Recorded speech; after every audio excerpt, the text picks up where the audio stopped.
Hey everyone, welcome back to another episode of How's It Burn? My name is Jen, and I'm the artist behind North Star Pyrography. This week, I'm going to show you what it's like to burn on olive wood. Olive wood here in Canada is considered an invasive species. I'm not sure what it's like down in the States or other countries. Russian olive does have a lot of open grain, and it's very soft when you burn it compared to the rest of it. So that's something that you want to take into account when you're deciding your design that you're going to be putting on here, because it does burn a little bit differently. You can also get it with the bark, some of it on, and it's got some very cool coloring in it, and it flakes off pretty easy. So that's something to watch out for too if you're going to be keeping the bark on. All right, let's get started.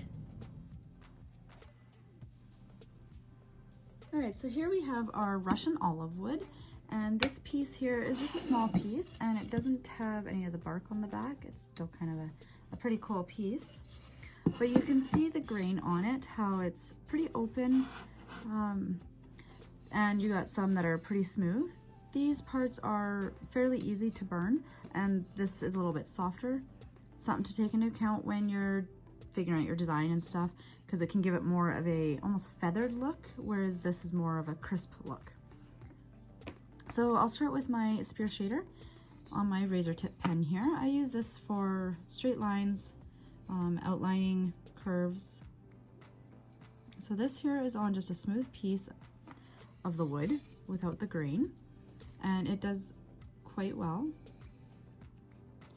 And then when you go over here to where it's more porous, you can see it burns a lot faster because it's softer. All right, here I have my ballpoint, which I use for stippling. Sometimes I use it for outlining. So it burns pretty good for the stippling, nice and easy, quickly. And then on the softer grains, because it's softer, you definitely get more definition because it goes deeper. Very smoky. It does smell like garden fertilizer when you're burning it, so it's definitely not nice. Here's just one of the homemade tips that I've made, and I use this one a lot for outlining, sometimes shading. So you can get some pretty smooth outlines with this.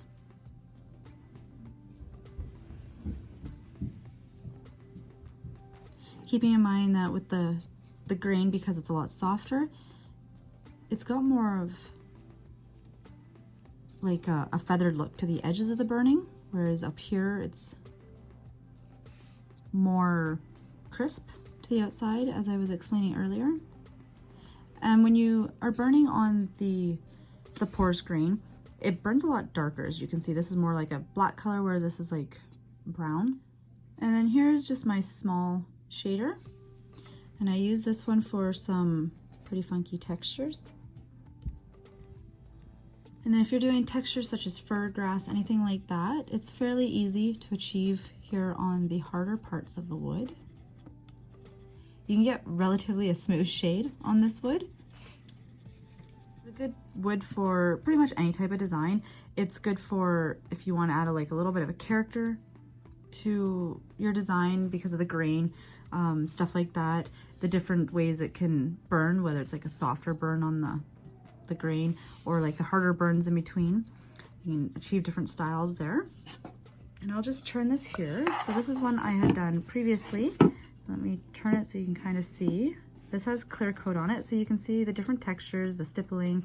You can get the fairly even lines or smooth lines. As you can see that obviously the wood darkens up quite a bit, and I've actually had other pieces of the Russian olive wood darken up even more so than this. So again, it's maybe just test an area of the wood with your clear coat before you do your design on it.